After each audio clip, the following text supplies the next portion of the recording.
穿进恐怖游戏，我以为是恋爱乙游。双胞胎触手怪一左一右围住我，姐姐，你看起来好好吃。我笑眯眯的一人摸一下，你俩看起来更好吃。妖僧的蛇尾缠住我，阿弥陀佛，小僧要破杀戒了。我戳戳他的腹肌，错了，是色戒。站在新科状元的副本前，我冒出星星眼。想不到惊悚游戏竟然推出恋爱乙游了，定位是 SS 级副本，赏金高达25万金币。一边享受顶级帅哥的爱，一边拿大把的钱，世上竟有这种好事。我毫不犹豫地登录游戏，跳入粉红色的漩涡中。系统播报，已满100位玩家，新科状元正式开启。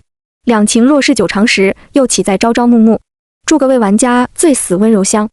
等等，100个玩家，对恋爱游戏来说，这未免太多人了吧？我叫李可爱，是个21世纪的小道士，师承伏梦山逍遥宗，擅长咒诀、符箓和召唤术。我超能打，连师尊都曾被我打掉2颗大牙。为了帮师姐还债，我接受惊悚游戏的邀请，踏入了神秘的游戏空间。赢能获得一大笔钱，输自然是输掉性命。第一次玩恋爱游戏，请诸位男朋友多多指教。紧张脸红点 JPG， 月色旖旎，杏花飘香。一睁眼，我浸泡在温热的水里。房间里氤氲着寥寥水雾，木桶里浮满粉红色花瓣。哦，我在洗澡。点开角色面板，你是李侍郎的千金，因天资聪颖，女扮男装考取了金科状元，幸得小皇帝赏识，被擢选为驸马。赠送道具：女扮男装卡，可增长你的身高，中性化你的声线，每日发放1次。耶，乙女游戏就是爽。我是副本的主角，可如果我是驸马，恋爱对象岂不是公主？正在我一头雾水之际，突兀的敲门声响起。姐姐，洗干净了吗？是少年轻笑的声音，喊我姐姐。我赶紧点开人物关系查看，原来我有一对异父异母的双生子弟弟，百里清风和百里皓月。我的侍郎父亲和百里氏族的长女是二婚。我们一家5口是重组家庭，他俩对我的好感度是1000，系统还特意标注了大大的红字，关系恶劣。弹幕兴奋起来，哇，维骨科 A， 快把小奶狗放进来，让姐姐看看帅不帅。刷，一对漂亮少年从我的木桶里钻出来。我被吓呆了，差点捏绝引雷把他俩劈了。惊吓之余，忙勾了件衣服遮住自己。两人生着一模一样的精致面孔，笑得眉眼弯弯，绿莹莹的眼珠里蕴藏着诡谲的禅意。一个凑过来吻我，姐姐你好美好香。另一个舔舔舌头，姐姐你看起来好好吃。剧情设计太过大胆，第一次玩乙游的我被深深震撼了。弹幕兴奋的嗷嗷叫啊，羡慕小白花，这个乙游我也要玩。这是乙游吗？不是惊悚游戏吗？哎呀，到处都是粉红泡泡，不是乙游是什么？小白花快一人拍一下屁股，主动调戏，快拍快拍，想看双生子的表情。乙游是这么玩的吗？我好像高估自己的承受力了。可如果不刷高好感度，就拿不到系统的赏金。为了帮师姐还债，拼了！我鼓足勇气，一人蜻蜓点水的揉揉脑袋，挤出一个笑，你俩看起来更好吃。双生子沉默，他们对望一眼，同时从对方眼中看到困惑。但很快，两人露出邪恶的笑，姐姐，你误会我们了。其中一个露出坚持，姐姐洗干净了，最适合剥皮拆骨，舔食入腹。另一个流出口水，姐姐生得这么美，脖梗的血一定很清甜好喝吧。说着说着，两人的身体里各窜出一条黏糊糊的触角，缠上我的腰受不了了。我还没谈过恋爱，这样搞是不是太快了？乙女游戏不该从懵懂羞涩的小鹿乱撞开始吗？我控制不住自己，扬手捏诀、迅诀、伏魔藤，2条藤蔓自虚空飞出，紧紧缠住2个少年，把他俩倒挂在房梁上。双生子先是吓了一跳，接着一边挣扎一边哇哇乱叫，眼看着他们对我的好感度从1000变成1，变成了0耶。这俩有受虐倾向。清晨，我被系统的播报声吵醒。叮，一夜过去，死亡玩家39人，幸存玩家61人。我听了一个机灵，乙游还会死人，莫非是得罪了攻略对象？我心中一阵后怕，为昨晚的鲁莽感到深深懊悔。我打定主意好好补偿百里兄弟，撩开纱幔，却发现双胞胎已经不见了。不见也好，我今早得入宫面圣，回来再哄这俩祖宗。在用了系统给我的女扮男装卡后，我的身高拔高了15厘米。再戴上状元帽，穿上金子缎服，束好玉带，打扮一番后，对镜一瞧，倒颇为俊俏倜傥。弹幕开始流口水，该说不说，小白花好帅，雌雄莫辨那种美，有点仙。我已弯成蚊香，我乘着马车，吃着肉包子，被车夫送到宫门口。我擦擦唇角，把没吃完的包子塞进怀里。进宫就不好再吃了，影响风仪。保和殿中，我谦恭地跪在地上，装作不敢窥视龙颜。刚刚偷瞄了少年帝王的背影，金贵清润，既有帝王的威仪，又有少年的青涩。和我一同跪着的，还有榜眼和探花。榜眼叫房灵，探花叫段玉卓，他俩也是游戏玩家，我们在半路遇到。我悄悄触碰他们的指尖，肢体接触让我看到了他们直播间的弹幕。听说小皇帝是大 boss A， 段玉卓这波要死了吧？状元、榜眼和探花是最容易死的3个角色了。你们看，状元郎好帅，是新人吗？没见过。原来小皇帝是一女游戏里最大的 boss， 那岂不就是男1号？攻略不下他就得死。可房灵和段玉卓2个大男人为啥要玩乙女游戏？我想了片刻，终于想通，他俩是同。想不到玩恋爱游戏，情敌是俩男的。我们仨从进门到现在跪了足足1刻钟，跪的腿都麻了，小皇帝才劈完折子。他像才注意到我们似的，缓缓开口：“3位爱卿平身。”声音极是温润好听。我起身抬眸，正对上他冷寂的眼睛，眼神太过淡漠冰冷了吧。纳兰叶穿着龙袍，坐在阴影里，清晨的夕光一丝一毫都没照到他身上，但他依然明耀动人，清贵无极。弹幕激动，我去，比顶流还帅，小皇帝真乃仙品。呜呜，谁羡慕了我不说。还不等我们3个站直，小皇帝骤然发出龙啸，隔空一拂袖，把我们仨狠狠拍到石柱上。他闪电般的把我抵住，冷白的手指狠狠扼住我的咽喉。另外2个倒霉蛋则被飞出的绳索紧紧捆住，吓白了脸。纳兰叶垂手靠近我的脸，鼻尖近的几乎贴上。他压低声音问：“玩家想要什么死法？姑尽量满足你。”我被捏得无法呼吸，朦胧中看到他头顶的好感度是1万。弹幕狂热起来，快说想和他星号先星号死！啊！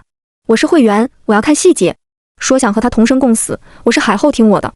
这小皇帝一看就很纯情。新进直播间的观众震惊，疯了吧你们？敢调戏大 boss？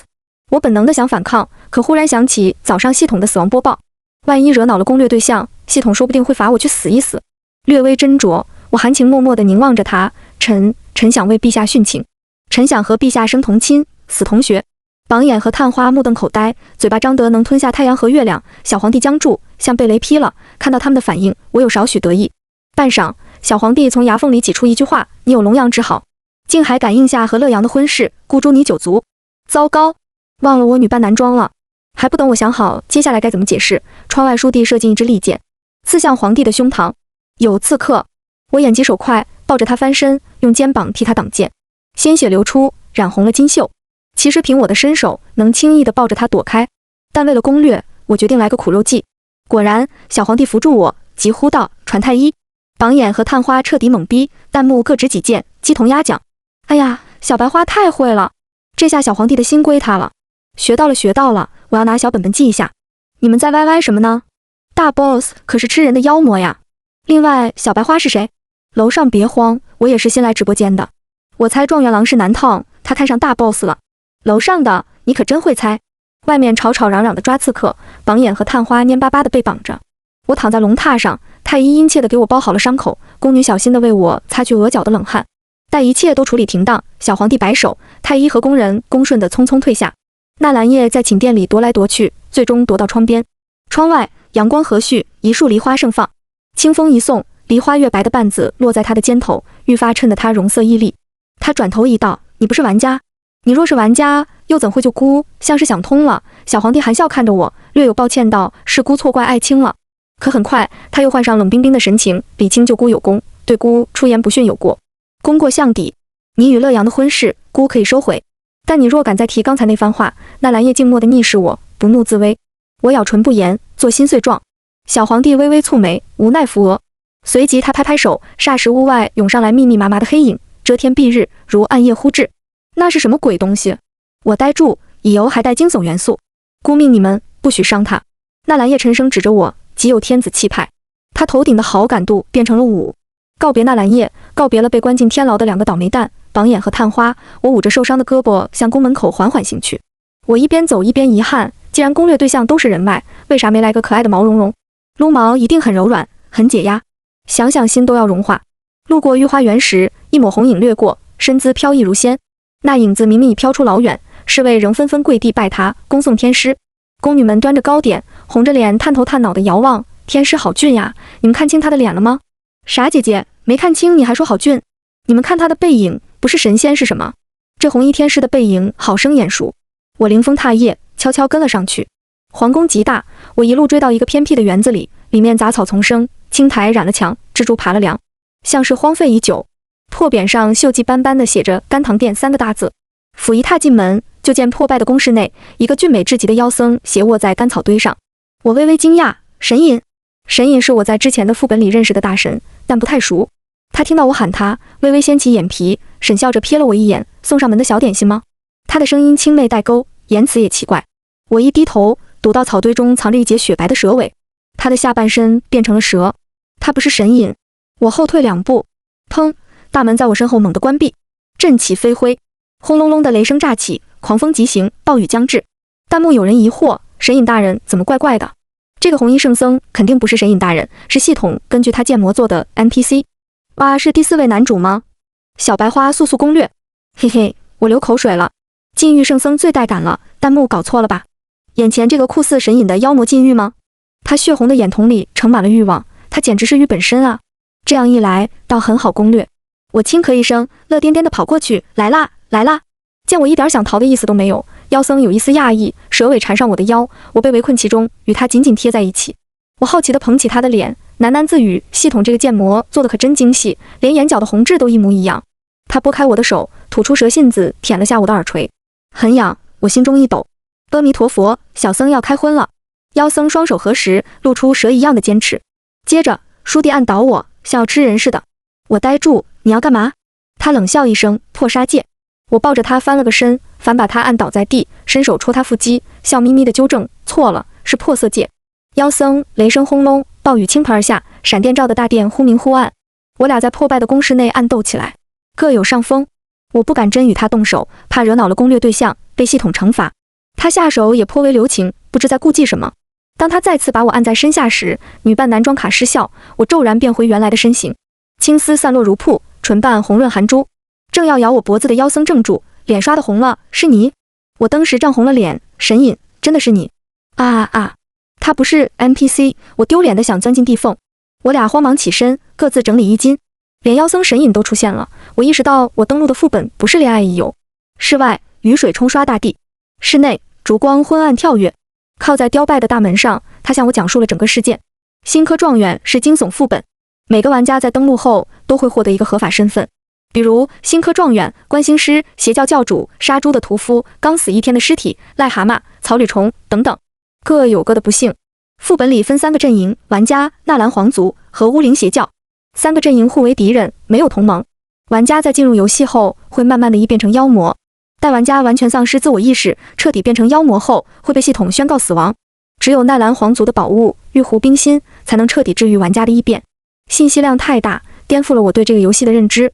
弹幕更是傻眼了，一波弹幕震惊，什么？这是惊悚副本，不是恋爱乙游。另一波弹幕懵逼，啊呀，状元郎竟然是女的。弹幕疯狂地刷屏，我感到微微晕眩。神隐扶住我，你怎么了？我疑惑道，连你都异化了，为何我没有？他眸光一沉，直指我的头顶。就在刚刚那一瞬，我的头上冒出2个毛茸茸的大耳朵。我变成了兔子。一心想要撸毛茸茸的我，竟然自己变成了毛茸茸。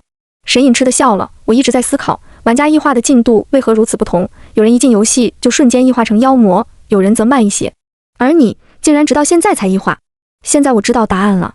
我揉揉自己的兔耳朵，懵懂地问：答案是什么？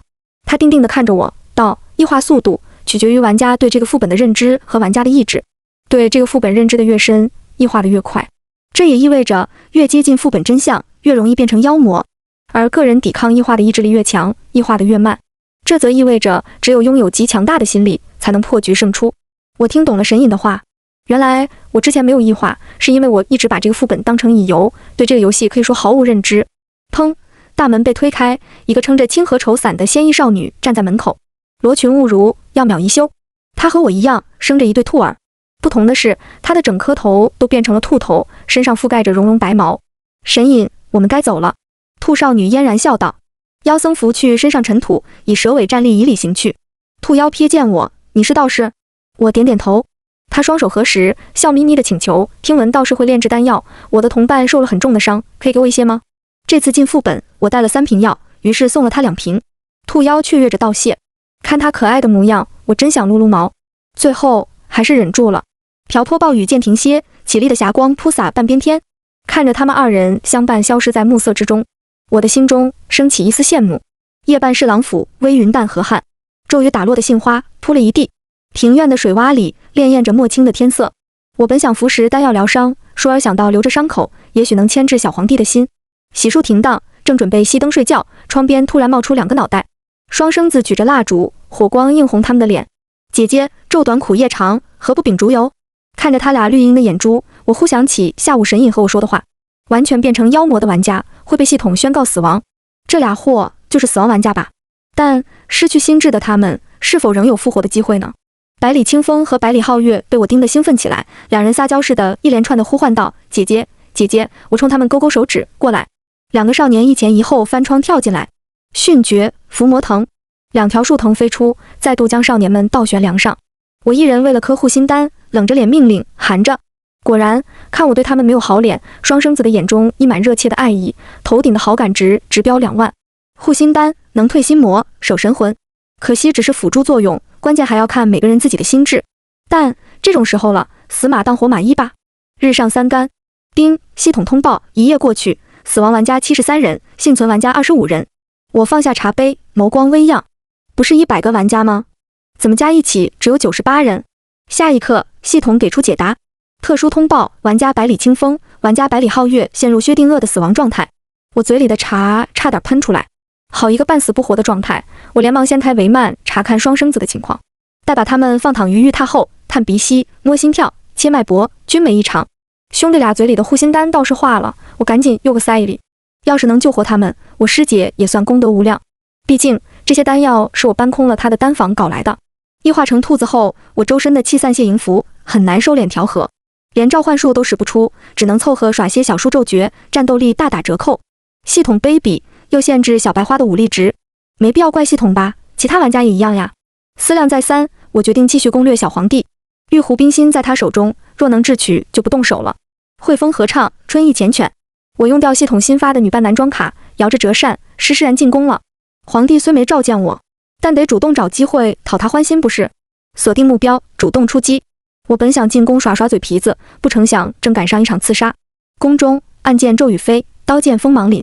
巫灵邪教派出大批杀手进攻刺杀皇帝，恰巧就让我给赶上了。呵呵，我可真走运呀！躲在假山的缝隙里，我在心里默念阿弥陀佛，才念到第125遍，一个手刀自身后袭来，我两眼一黑昏了过去。醒来时，我躺在一个昏黑腥臭的柴房里，被牢牢捆住了手脚。和我抵足绑在第一起的正是小皇帝。同是阶下囚，他面容干净，气度风雅，龙袍上一丝污痕都没有。我就不一样了，我发丝凌乱，满脸脏污，袍子沾满干涸的泥点。严重怀疑歹徒抓皇帝时是背着他走的，抓我时是骑驴拖着我走的。陛下，闭嘴！少年涨红了脸，你我同为男儿，姑不准你心生一念。我微怔，陛下。纳兰叶斥道，住口！姑说过，若再敢提什么生同亲、死同学，姑就诛你9族。我又拿陌生人威胁我都不认识我副本里的9族。我刚想开口，门吱呀一声打开，2个戴着鬼脸面具的白衣人雾气般飘进来。他们生得高瘦细长，动作飘忽，像没有脚，戴着雪白的面具，眼睛细长吊起，嘴巴裂成鬼笑的弧度，让人看一眼就浑身恶寒，仿若下一秒面具人会伸出利爪掏出你的心。我正在默默腹诽他们的面具，一件令我震惊的事发生了，2个教徒衣服长袍，干脆利落地跪在我脚下，拜见教主，愿教主辉同日月，光耀无极，寿比南山，永无千崩。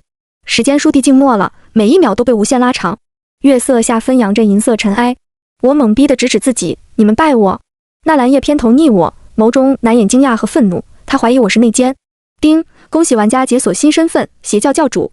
你是第125一片冰心在玉壶 BDO 22代巫灵教主。巫灵教派修邪术，靠食人精魄提升修为，以推翻纳兰皇族，自立称王为目标。这么邪门的教派，我是教主。果然出门在外，身份都是系统胡乱给的。不过眼下这种情况，我是教主倒也好，至少能保证暂时安全。我刚想抬手令徒众平身，2个面具人自己倒先站了起来。他们冷笑道：李掌教，这是我们最后一次拜你。自打你叛逃后，巫灵早已易主。今日刺杀小皇帝，抓到你倒是意外收获。若不速速交代为何叛逃，今夜就是你的死期。变化来得太快，就像龙卷风。系统及时通知，丁，恭喜玩家解锁叛逃者身份。你是巫灵教的叛徒，7日前你联合外敌击杀巫灵左使，盗走教中至宝福光珠，之后不知所踪。巫灵教将缉捕你视为除推翻纳兰王朝之外的第一要务。我有点傻眼，系统可真会耍我。我联合了谁？我叛逃了，我怎么不知道？既然解锁了新身份，不给我补齐过往记忆吗？弹幕跟着崩溃，这剧情展开就没一点是我能猜着的。我猜系统一定很恨小白花，疯狂给他地狱模式。我看了眼一脸狐疑的小皇帝，灵机一动，我指着纳兰叶，深情款款道：“他就是我叛逃的理由。”我又指面具人的鼻子尖，义愤填膺：“你们的罪恶就是我叛逃的理由。一边是贤明的君主，一边是罪恶滔天的邪教，狗都知道该选哪边。”纳兰叶脸红得不像话，但他破天荒的没有让我闭嘴，而是转头看向天边月色。得到答案后，两个使者恼恨道：“浮光珠何在？”我怎么知道？我信口胡诌，早被你们的新掌教抢走了。他没和你们说？假面使者双双惊讶：“你是说被段玉琢拿走了？”段玉琢不是探花郎的名字吗？他不是在皇宫的天牢里？事情越来越扑朔迷离了。青天坠长星，一颗流星将暗暗天际划出一道红光。时辰到了。少年帝王胜券在握的悠然一笑。霎时，外面厮杀喧嚷，火光冲天。那天在宫中看到的鬼魅般的黑影也出现了，像墨汁被泼洒在宣纸上，他们乌压压地涌进巫灵派据点，吞噬了邪教徒。原来所谓的被抓，只是皇帝的将计就计。借着邪教入宫行刺，纳兰叶以身犯险，铲除了巫灵教在地郊的老巢。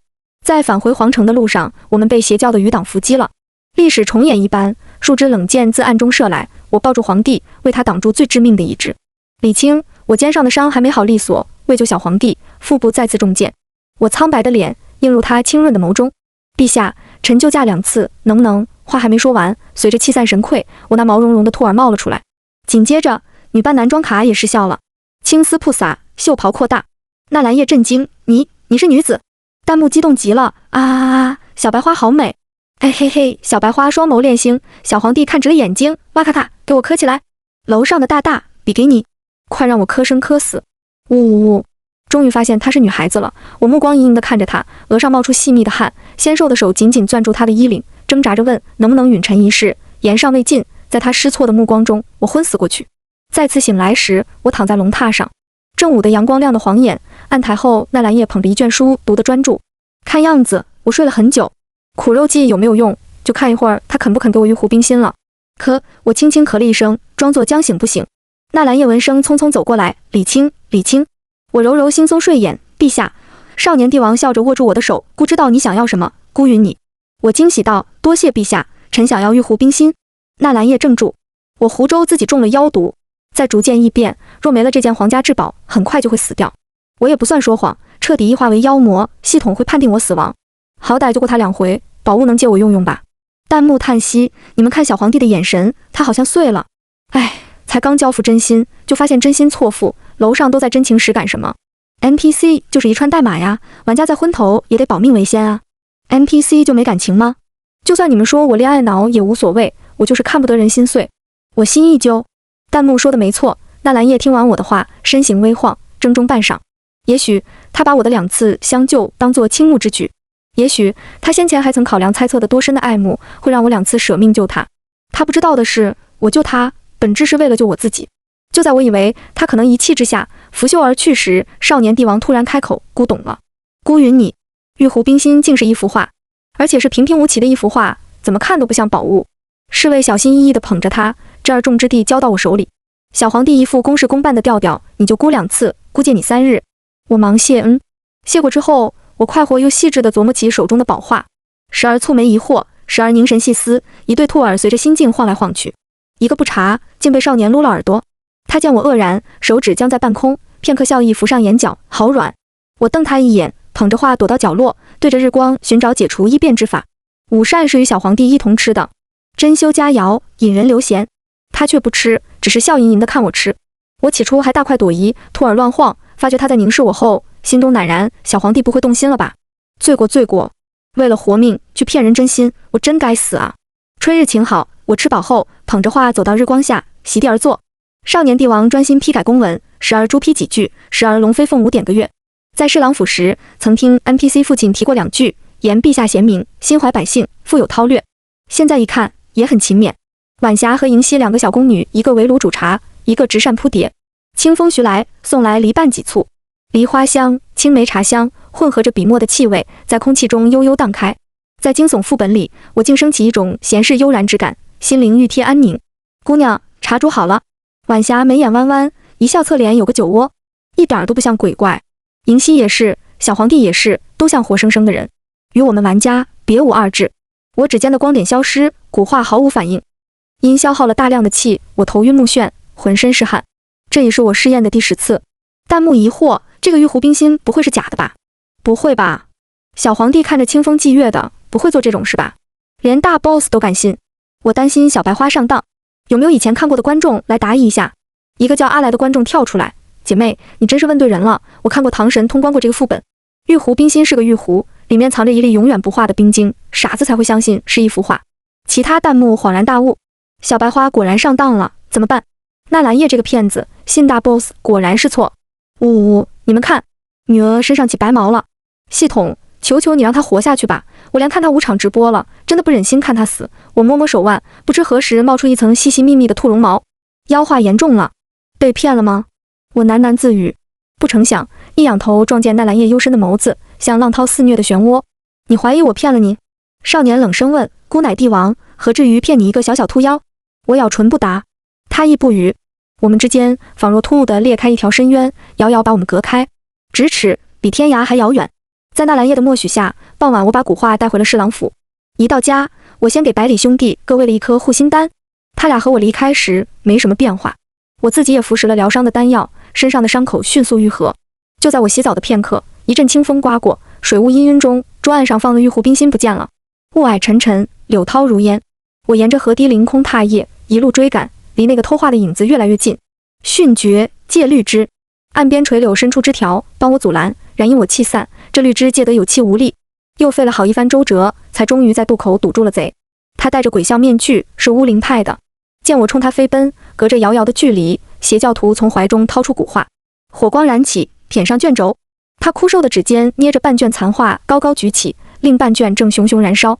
冲我恶劣地吹了声口哨后，他猛地向空中一抛，画卷在半空燃烧着飘走，洒下纷纷扬扬的飞灰。障眼法。我指尖凝气过眼，双眸闪过一刹金光，勘破迷障。被烧毁的不是古画，而是凝聚的落叶。小贼竟想骗我！我一边飞奔，一边捏诀、艮诀，阡陌纵横。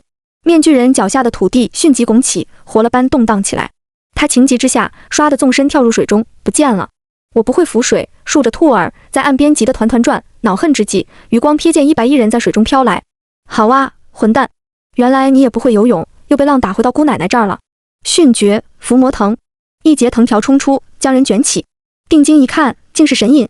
我把妖僧捡回侍郎府，给他喂了丹药后，悉心照顾，一边闭眼为他换下湿塌塌的衣服，一边纳闷，这么强的玩家，怎么会沦落至此？谁知睁眼正对上一双含笑的眸子。别来无恙，李可爱。妖僧舒展地伸了个懒腰，多亏遇见了你，不然要被喂鳄鱼了。他话虽这样说，却丝毫没有劫后余生的心计。我给他倒了杯热腾腾的咏春佛手，好奇道：你怎么在河里？妖僧轻啜一口，笑盈盈的扬手举起一幅画，为了帮你捞这个呀。他手里的正是小皇帝借我的古画。我惊喜极了，原来我和面具人打斗被他撞见了，他跳水是为了帮我抢画，他根本就没有溺水。装昏竟是故意逗我的，我倒生谢，刚想伸手去拿，余光却瞥见他修长的双腿还未变成蛇尾。再回想那个暴雨滂沱的下午，我遇到的妖僧一袭红袍，以蛇尾行走。他不是他，眼前的神隐不是那日在甘棠殿遇到的妖僧。我不禁后退一步，暗戳戳的试探，抱歉，之前卷走你20万金币，非我所愿。妖僧吹吹茶水，热气漾开。只听他淡然道：你说百鬼惊梦那个副本啊，是小桃枝的缘故，又不怪你。何况你早早把钱还予我了。是他，是我认识的神隐。心中稍安，赶紧接过湿塌塌的古画，小心烘干。正烘着，里屋传来一阵微弱的低语，像有人在窃谈。拐到门口一看，竟是双生子醒了。此刻变成兔子的我，刚被从河中捞出的妖僧和摆脱了薛定谔的死亡状态的百里兄弟围坐桌前，一起研究这幅画。双生子研磨半晌，百里清风叹息一声：假的，你被小皇帝骗了。百里皓月冷嘲：听名字就该是一把壶，大 boss 拿幅画都能把你骗了。则他俩苏醒后不记得我了，他们头上的好感度也消失了。不记得也好，想起来怪尴尬的。神隐闭目喃喃念咒，片刻后蹙眉道：我们所在的时空找不到玉壶冰心。双生子推测，纳兰叶为了消灭玩家，不惜销毁了玉壶冰心，而且他们坚定地认为玉壶冰心一定是个壶。最后神隐提议开启时空漩涡，既然这个时空的玉壶冰心遗失，那就把过去时间线上的拿回来。距游戏开始到现在过去了4天，只要回到4天前，玉壶冰心就一定还在。总不至于游戏还没开始，玩家的活路就已被大 boss 堵死了吧？你意下如何？3个人6双眼睛齐齐看向我，我晃晃耳朵 ，OK， 心中惊讶，想不到你们还有这种离谱技能。百里清风善抚琴，百里皓月善吹箫，他们是百里家族的天才，天生异能者，擅长音浪攻击。他们联手，倾尽周身之气，能短时间开启时空漩涡。春日的蝉鸣蛙声被旋律盖过，冷月落下一地亮银，雾隐回廊，杏瓣纷飞，庭院宛若瑶池仙境。在飞扬的旋律中，一个巨大的金色漩涡在我们面前被开启。走！神隐牵起我的手，跳入漩涡中，仅仅是1秒，漩涡就关闭了。只要稍迟片刻，我俩就会被切割成4半。我们回到了10天前，这是百里兄弟目前的极限，再久远他们也做不到了。走！去皇宫偷玉壶冰心？不，神隐摇头，去巫灵教拿浮光珠。时空穿越本就是极难之事，妖化更削弱了双生子的力量。我们需要浮光珠来维持时空的稳定性，否则不等拿到玉壶，我们就被撕裂在时空的缝隙中了。神隐不愧是总榜排行第2的大神，他知晓许多我不知道的事。一时间，我有些钦佩。在一个春雨绵绵的夜晚，我俩来到巫灵派位于京郊的巢穴。神隐打算悄悄潜入，而我突然福至心灵，想到一个计策。我是巫灵派的教主啊！这时的我还没有到诛杀人，更没有叛逃一说。在用完女扮男装卡后，我引领神隐来到山门口。果然，守门的教徒刷刷跪地，恭迎教主，愿教主辉瞳日月，光耀无极，寿比南山，永无谦崩。在神隐讶异的目光中，我带着他大摇大摆地走进巫灵邪教的山门，轻而易举地骗取了浮光珠。密室内出了一点差池，负责守护珠子的左使拦阻我们。他狐疑道：“教主，并非属下不信赖您，浮光珠乃本教镇山之宝，岂可由您随意带走？”话音刚落，神隐一颗佛珠击碎了他的脑壳。我瞪大眼睛，妖僧越走越远，笑着回头看我，怕了。此人生前奸淫女子56人，虐杀婴儿100余个，你道他是怎么登上这左使之位的？他和你不同，他可不是系统分配的。他手上沾染的杀戮，清净长白山上的天池水也洗刷不尽。阿弥陀佛，小僧好心送他下地狱，祝他早早去还债，岂不善哉？神隐唇角噙笑，向我伸出手，姑娘可是我的同伴。我冲他跑过去，与他一起走进光里。几日后，因我到猪叛逃，刚登陆游戏的段玉卓被推举成新教主。探花郎两股战战地坐上屠龙宝座，刚上任就被长老们赋予了一个逆天任务，入宫觐见时刺杀少年帝君。至于他的表现嘛，觐见那日我已看到，这个任务可太为难他了。相比刺杀，也许他更爱待在天牢里。拿到浮光珠后，我和神隐闯了一次皇家宝库，试图盗走玉壶冰心，结果以失败告终。更糟的是，我们受了很重的伤，吃光了全部丹药。若我俩处于如日中天的状态，想来这次盗宝并不困难。可我们的妖化越来越严重了，我的整颗头都变成了兔子，肌肤上长满白毛。神隐不出所料，他的双腿化为白色蛇尾，一袭白袍变成朱色。盗宝时，我们惊动了官兵，为躲避追捕，我们分头逃跑。我逃到了小皇帝的寝殿，躲在了帷幕后。暴雨中，我竖起长耳，听到他和暗卫商议如何剿灭巫灵邪教，听他和3两朝臣探讨减赋税、免徭役、兴水利、通贸易，他真的是个好皇帝。暴雨间歇，我去废弃的甘棠殿接妖僧。神隐，我们该走了。看到过去的自己羡慕地目送我们，我在心中默念道：傻瓜，你也会有伙伴的，就在不久的将来。顺道拿走他2瓶丹药。暴雨初霁，红霞漫天，我收伞与妖僧比肩斜行。神隐玉白的脸上兀地染了2抹红云。可他轻咳一声，刚刚我和你，我不知道那是你，我本想吓走来人，谁知竟是他少见的结巴了。我笑着伸食指比了个虚，指着水草深处，看，丹顶鹤。我们静静停住，丹霞铺满天空，薄云缭绕，仙鹤冲霄而霞举。我的心中荡起无限自由，无限浩然气。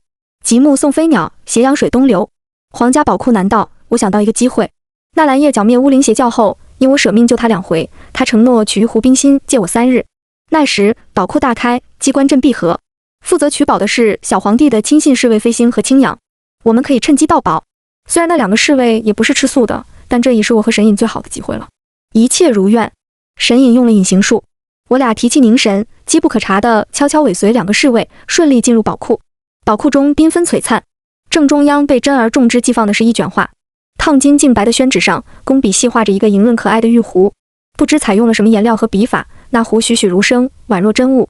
整幅画灵气萦绕，神光盈敛，令人见之欣喜。2个侍卫朝古画拜了3拜，小心翼翼地捧起画作，走出宝库。原来玉壶冰心真的是一幅画。我捏诀朝画摇摇一指，画中的一点冰心飘悠悠地被我提取出来，宛若一条细长的彩色河川。晶莹秀灵的一团神光被我储存于眉心，灵画霎时失去光彩，变得平平无奇。原来小皇帝没有骗我，原来画中冰心是被我取走的。他信任我，将世代相传的宝物借予我，我却怀疑他，任由别人张口就来的污蔑他。想起那日我质疑他时，他眼中的破碎和难以置信，我心中蓦地一痛。你怎么哭了？神隐担心地看着我，一抹脸竟然流泪了。弹幕愤愤然，小皇帝没骗人啊！之前那个说玉壶是个壶的家伙呢？出来解释啊！阿来呢？不懂装懂，害我误会小皇帝。我去，你们发现了吗？阿来不就是 a lie？ 他点名自己在撒谎哎！唐神根本就没玩过这个副本。呜呜呜！大 boss 竟然真的把宝物给小白花了，这是一种怎样的信任啊！我和神隐成功取回玉壶中的冰心。平安归来后，这个时空的时间仅仅过去半炷香的功夫。在充足的时间里，我们医治了自己，医治了百里兄弟，医治了他们能寻到的所有玩家。我们的妖化现象消失，灵气缓慢复苏。系统播报改了口。叮，一夜过去，死亡玩家0人，幸存玩家100人，全都活着。玉壶冰心果然是玩家活命的关键。3日之期已到，我将那团晶莹灵秀的冰心放回画中，古画霎时流光溢彩，灵气缭绕。我入宫归还古画，更想对纳兰叶说声对不起。快到宝盒殿时，我脚步轻快，心中喜悦又急切，想立刻告诉他我知道自己误会他了，想立刻向他道歉，想衷心表达我的感激。夜底黄鹂清越鸣唱，风吹梨树，衣襟都染了花香。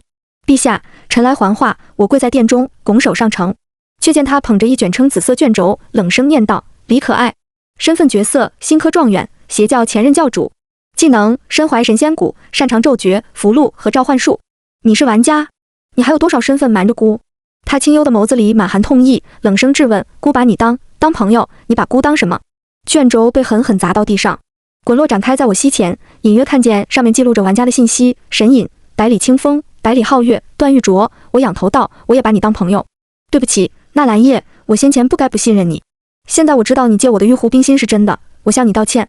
少年帝王高高坐在王座上，眼中闪过一丝动容，但很快被冰冷覆盖。你说你把姑当朋友？好，姑命你率兵剿灭玩家，刻不容缓。我心中震动，惊讶地仰望着他。我不能。好，既然你不去，少年帝王不再看我。片刻后，极沉重地抬手道：来人，压下去。我想反抗，但灵气尚未完全恢复。几番缠斗后，墨汁般粘稠的黑影还是吞没了我。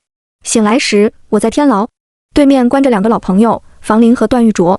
他们的妖化进度还停留在我刚遇到他们时的样子，要么是因为他们对游戏的认知停在那个时期没变，要么是2人意志力顽强。同是坐牢人，我的待遇好许多，房间舒适，食物丰美，御手小心伺候。对比之下，榜眼和探花着实可怜。房林每天对着我研究：姑娘，你看起来很眼熟，咱们是不是在哪里见过？段玉琢斜眼给他一个暴力，坐牢还不忘记搭讪。我冲他们笑笑，榜眼好眼力，我就是新科状元呀。探花郎，你的邪教教主之位做得还开心吗？房林傻眼，段玉琢懵逼。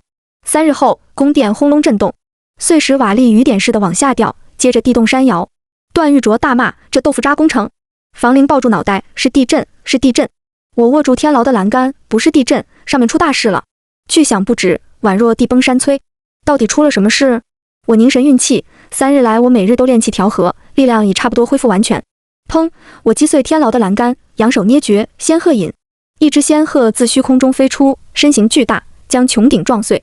巨翅忽扇，我飞身跃上鹤背，拽起傻眼的榜眼和探花，在他们的震惊大叫声中疾飞而去。得救了！房林问：我不是在做梦吧？段玉琢哭出2条瀑布，呜呜呜，竟然会飞，真是太酷了！玩家集结，大举进攻皇宫。他们中有人是为了救我，有人是为了厮杀的快感，有人是为了赢。宫殿倾颓，烈焰熊熊。少年帝王的黄袍上血迹斑斑，伤口无数。屹立的面容沾满血污，手中的长刃已有断痕。他已被逼至绝境，半靠在石柱上。纳兰叶眉目孤清，面对兵临城下的玩家，轻斥道：你们叫我们 NPC， 我们在你们眼中只是一串数据，可杀该杀，但你们眼中的 NPC 是我的子民，是一条条鲜活性命。他们虽然在暗夜中会长出触手、绒耳、蛇尾、鹰爪，但他们也像人类一样热爱着生活。渔樵耕读，吟诗下棋，抚琴煮茶，有情爱，有挚友，有家人。他们不曾伤人，可你们的一次次入侵，令他们千百次尸横遍野，千百次挚爱离散。姑愿为我的子民而战，永不后退，至死方休。纳兰叶说完，握长刃，勉力站了起来。可他已是强弩之末，一个玩家拉长弓，瞄准他的心脏，射出利箭。唰，利箭破风疾来。纳兰叶，我驾鹤而至，飞身跳下鹤背，挡在他身前，周身之气暴起，将利箭震得粉碎。所有玩家被震得倒退数步。是你？少年惊讶。我把他护在我身后，双手捏扶，眼中燃起火焰，要杀他，先杀我。李可爱，你疯了！百里皓月怒吼。你谁呀？一个红毛玩家冷嗤道。一个小丫头片子，敢在老子面前耀武扬威。又有玩家叫骂，今天谁救？大 boss 阻挠小爷通关，小爷就杀谁。呵，就先杀了这个女的，然后屠虐小皇帝，通关拿钱。神隐沈笑一声，摇着不知哪顺来的折扇，对红毛倾巢道：你问他是谁啊？他是你们的救命恩人。说完，他站到我身侧，我挺你。百里清风收起伏羲琴，拽着百里皓月也站到我身侧。只听他道：没错，没有李可爱和神隐带回玉壶冰心，此刻的你们已是一堆尸体。皓月刚要发作，被清风狠剜一眼，笨蛋，你不记得你已死过一次了？回去我再同你细说。清风拍拍我的肩膀，虽不想承认，但那些羞耻的记忆我没有忘。我和皓月各欠你一条命，我们挺你。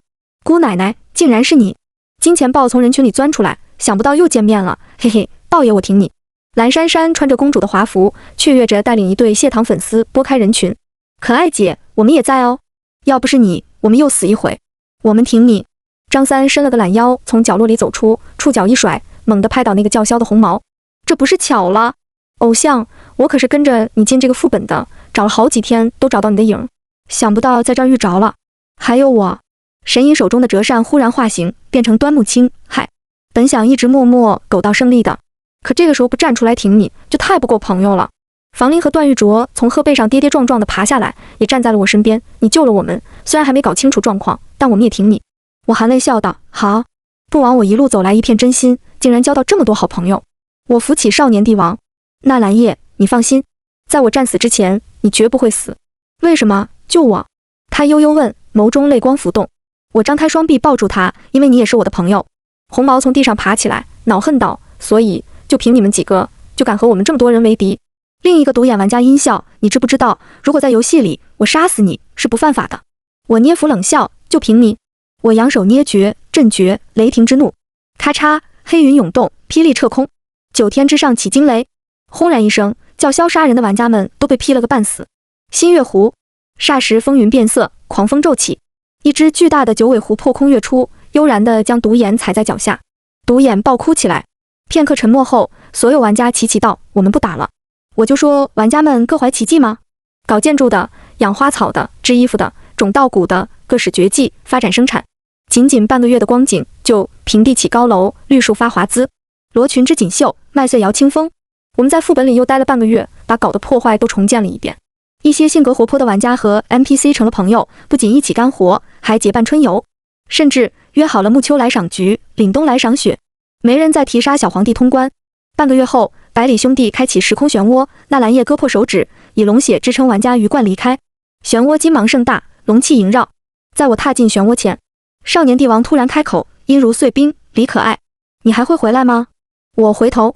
浩荡的春日里，纳兰叶一身寂寥，清润的眸子里似有言语万千。我笑眯眯道：当然，我还要回来吃晚霞煮的茶，和银溪一起扑蝶，和你去游山峦大川。我凑到他耳边说了句悄悄话，随即转身跳入漩涡。少年眼中泪光浮动。好。清风刮过，他孤零零地站在梨树下，梨花瓣子落了他满身满头。番外，游戏大厅播放通报：丁，新科状元副本已被成功通关，游戏奖励已发送至玩家账户，请注意查收。本次副本玩家全员生还。鉴于死亡指数不高，系统已将新科状元改为种田养成类副本，欢迎热爱养成的玩家入局体验。逗留在大厅的玩家和观众集体懵逼，人群议论纷纷。我去，我没听错吧？全体生还，这不是 SS 级副本吗？这是 SS 级副本吧？ A 级副本就很能死人了， SS 级能全员生还，震惊我全家。活久见，一定是系统出问题了。新科状元变成养成类游戏了吗？听起来蛮好玩的，我想试试。你会个啥嘛？你就想试？嘿嘿，我会种西瓜，我喜欢绣花，我要去副本里开绣房。哇咔咔，我做的红烧狮子头可是一绝，我要去开酒楼，好开心呀！早就想打个副本试试了，可全是惊悚类的，我怕死，这回我也可以玩了。嗷呜，我也是。